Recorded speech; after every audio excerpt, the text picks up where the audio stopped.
想在辽阔天空，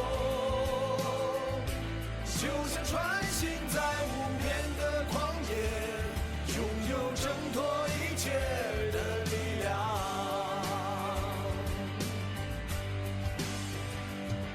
曾经多少次 Hello， 大家好，现在我这儿等表弟在库房里面去拿点材料哈。最近几天我看了很多留言在说我们学装修很简单，跟那个工地自己做2台工地啥子都会了，说的道理是没错。像每天我们并不是说啥子所谓的走马观花哈，因为很多的材料市场，包括像所谓的装饰材料，所谓的市场它的价格、产地、品牌都不一样，那些都需要去熟悉，并不是说啊你学施工就随便装2套房子啥子都懂了，它是涵盖了很多方方面面的东西啊。再加上我们也不想走那种很冒进的那种路线，毕竟就说家一个房子对于我们那个所有的人来说哈，都是我们的一个心灵的港湾。所谓术业有专攻，所以说很多东西我们要把自己的水平、技术各方面都要练起来，练好了过后，你才能去服务业主，才能去进入那个行业，才能去做那个事情。所以说感谢大家的留言，也感谢大家的一些建议啊，包括一些就说指导哈，非常感谢。还有个别的朋友说喊我干脆回老家做点小本生意算了。对于一个家庭来说，我们都有我们自己的规划跟计划哈。当然有时候说呢，计划不如变化，那句话也存在，都事事都没得绝对。我们也有我们自己的规划，我跟小杜也商量那个问题哈，商量那个事情。我们也想对我们未来的5年做一个规划。至于就说能不能5年过后能不能达到我们预期的想法，能不能达到我们预期想要的结果，那个东西我们说不好。但是呢，很多事情你不做，你不去做，天天光靠想也不得行。前几天我的以前的同事跟朋友哈，想介绍我说回福建工厂里面上班，做以前的那个职位跟以前的工作，但是我都拒绝了。在此我也晓得他看我的视频哈，在此我也非常感谢他啊。既然我已经决定回来了，就再也不会走回头路，除非我是实在没得办法。所以说在此感谢你啊，非常感谢。虽然说我离开那么长时间了，你还记得到我，心里面非常安慰。有空到重庆来找我吃火锅，我们喝酒啊。我的大女儿哈，她因为她对那个室内设计还是多少有点兴趣，所以说我才来学那个装修行业。如果将来有一天她学室内设计的话，刚好我也是做装修的，对她今后的帮助多多少少还是有那么一点点。那就是我们的5年规划哈。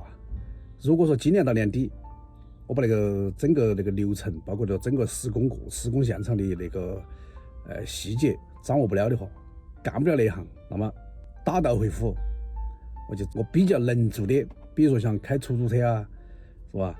对，很多工作都可以做，但是我还是想对将来对他来说，多少是能对他有一点帮助啊。不管是处于哪一个行业，处于哪一个环境，大家都要坦然面对。聊到一个地方，我去看下他东西拿到没？东西拿到了，现在准备吃饭去了。昨天、前天、大前天，一直到好几天哈，都有人在发信息问我，问表弟结婚了没得？小孩子2个，一男一女啊。他已经把一个好字已经凑齐了啊。虽然说他长得有点帅，有点年轻，但是他已经结婚很久了，30几岁了，30岁多点哈。吃饭。我已经过来了，我让他们打点我去。那边就湿火锅的嘛。我调火锅来做的行，但是它是清汤的。不辣。你说他装的哈？那我们这儿来还有什么？鸭蛋。到时候8点钟。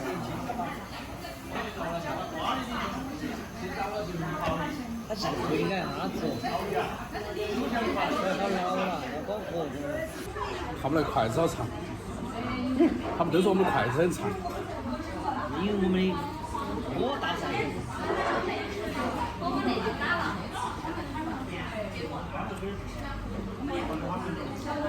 2成能吧那个？来不来？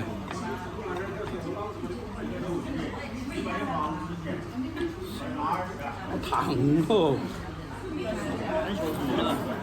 这个筷子长是因为怕你烫到手啊。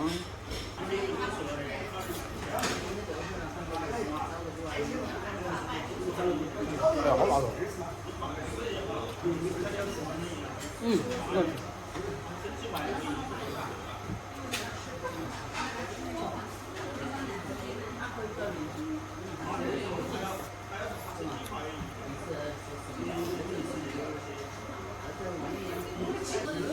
把那个牛肉跟那个酸菜加在一起吃，酸酸辣辣，那个热。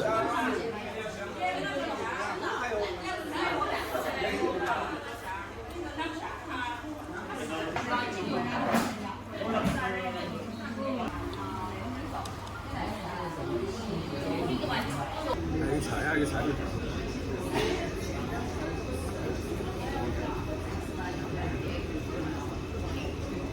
你不做完光豆花啊？你不做完光豆花？喂，那我当然噻。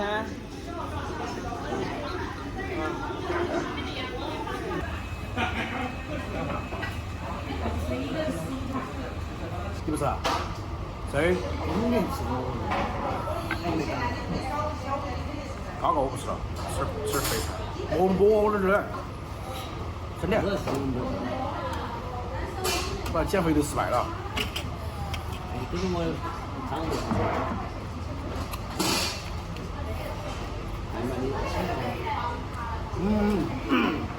先不要。